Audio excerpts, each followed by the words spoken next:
தக் லைஃப் திரை விமர்சனம். நாம் ஆவலோடு எதிர்பார்த்துக்கிட்டு இருந்த இந்த திரைப்படத்தை முதல் நாள் முதல் ஷோக்கே போயிட்டோம். பல ஜாம்பவான்கள் இணைந்து நடித்தாலே நிச்சயம் வெற்றி தாங்க அப்படின்னு தான் நம்மளும் எதிர்பார்த்துக்கிட்டு இருந்தோம். அடா என்னப்பா சொல்கிற?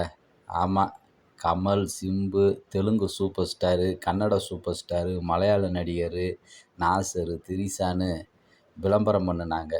அது மட்டும் இல்லை, நாயகனை விட அப்படின்னு பெரிய பில்டப் கொடுத்தாங்க.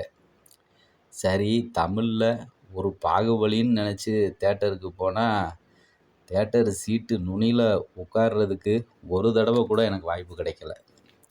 அப்போ பாகுபலியில் அந்த சிலையை நம்ம ஆளு தூக்குவார் ஹீரோ. அந்நேரம் நம்ம நுனியில் வந்து உட்காந்துருவோம். எப்படா அதை தூக்குறாருன்னு ஆச்சரியமா. அந்த மாதிரி சீன்கள்லாம் எதிர்பார்த்தோம். அப்படி ஒன்றும் இல்லை. அதே நேரத்தில் கமல் சாரை வந்து எப்போவுமே நம்ம ஒரு சூப்பர் ஸ்டாராக தான் பார்த்துக்கிட்டு இருக்கிறோம். கமலை இளமையாக காட்டுறது ஒரு சீன் வருதுங்க, ரொம்ப சூப்பராக இருக்கார். நாயகன் படத்தில் வர்ற சில கேரக்டரை வச்சு கதையை எடுத்துட்டாங்கன்னு நமக்கு நினைக்க தோணுது. நாயகனில் சரண்யா விபச்சாரத்தில் இருப்பாங்க. இந்த படத்தில் திரிசா அந்த கேரக்டர். அதே மாதிரி நாயகனில் கமல் சார் ஒரு இன்ஸ்பெக்டரை அடித்து கொன்னுட்டு அவர் மகனை தன் பிள்ளையாக பார்த்து வளர்ப்பார். கடைசியில் பார்த்தா அவன் தான் கமலை கொல்லுவான். இந்த படத்துலேயும் சிம்பு அப்பாவை கொன்னுட்டு சிம்புவை தன் வளர்ப்பு பிள்ளையாக வளர்க்குறாரு.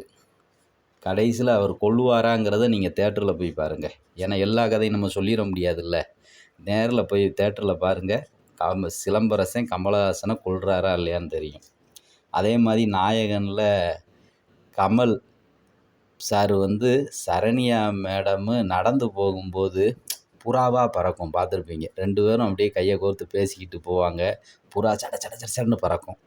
இந்த படத்துலையும் கார் வரும்போது அதே புறா பறக்குதுங்க.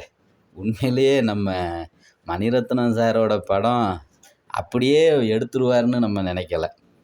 அந்த மாதிரி சீனாக வச்சுருக்காரு. அதே மாதிரி நாயகனில் கமல் சார் மகன் நிழல்கள் ரவி, இதில் சிம்பு வளர்ப்பு மகனாக நடிச்சிருக்காரு. அப்படியே அந்த கதை ஒன்றோட ஒன்று தொடர்பு இருக்கிற மாதிரி தான் போகுது. அதே மாதிரி இந்தியன் 2 படம் வந்து வேகமாக போகும். கமல் சார் பார்த்திங்கன்னா ஸ்கேட்டிங்லாம் பண்ணுவார் நடு ரோட்டில். அந்த அளவுக்கு அருமையாக இருந்துச்சு. ஆனால் அந்த படத்தை ஓடாமல் போயிடுச்சு. ஆனால் இந்த தக்கலை படம் ஆமை வேகத்தில் தாங்க போகுது. படம் பார்க்க வந்தவங்கெல்லாம் அப்படியே அது என்ன சொல்கிறது, மூடே மாறி போய் அப்படியே டவுன் ஆகிற அளவுக்கு போகுது. கதை ரொம்ப ஸ்லோ. அதே மாதிரி கமல் சார் வந்து மலையிலேருந்து விழும் சீனு வரும். நம்ம மனசு புன்னகை மன்னன் சீனில் வர்ற அந்த மரத்தில் தொங்குவார் பாருங்க, அப்படி நினப்போம். ஏன்னா ஒரு 200 மீட்டர் உயரத்துலேருந்து விழுகிறாரு. அப்போ மரத்தில் இதில் தொங்குனா தான் தப்பிப்பார் அப்படின்னு நம்ம நினச்சி பார்த்துக்கிட்டு இருப்போம். ஆனால் சொத்துன்னு தரையில் விழுந்து மனுஷன் அடுத்த 2 வருஷம் கழித்து உசுரோடு வந்துடுவாருங்க. ஆனால் ஏன்னா அந்த இடத்துல போதி தர்மர் மாதிரி ஒருத்தர் வராரு, வந்து மனுஷனை காப்பாற்றி விட்டுருதாரு. ஆனால் எப்படி காப்பாற்றுறாரு என்னங்கிற இதெல்லாம் நமக்கு ஒன்றும் காட்ட மாட்டேங்காங்க, நம்மளாம் நினச்சிக்கிடலாம். அதே மாதிரி இந்த படத்தில் வந்து பார்த்திங்கன்னா இன்னொரு முக்கியமானது, கமல் சார் அரசியலுக்கு வந்தார். எல்லாம் நம்ம தெரிஞ்சது தான்.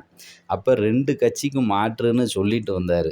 ஆனால் 2ல் ஒன்றோட இணைஞ்சி மனுஷன் கரைஞ்சே போயிட்டார். இதை ஏன் சொல்கிறேன்னா, தமிழ்நாட்டில் 234 தொகுதி இருக்குது. அதில் ஒன்று கூட ஜெயிக்க முடியலை.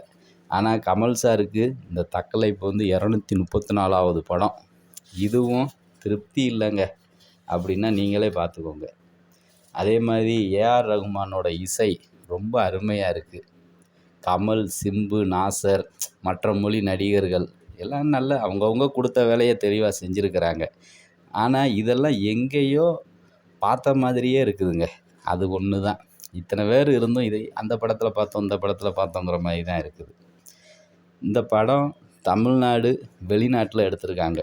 தமிழ்நாட்டில் திருச்செந்தூர் பீச்சில் கமல் சார் அபிராமியை காட்டும்போது நல்லா இருக்குது. அதே மாதிரி தான் நாயகன்லையும் அந்த பம்பாய் பீச்சில் கமலும் சரண்யாவும் போவாங்க. அந்த சீன் இதுலேயும் திருச்செந்தூர் பீச் வருது. ஆனால் தக்கலை படம் நாயகன் லெவல் இல்லை. படம் மொத்த செலவு 200 கோடினாங்க. நட்டமில்லாமல் வசூலாகும் போல் தெரியுது.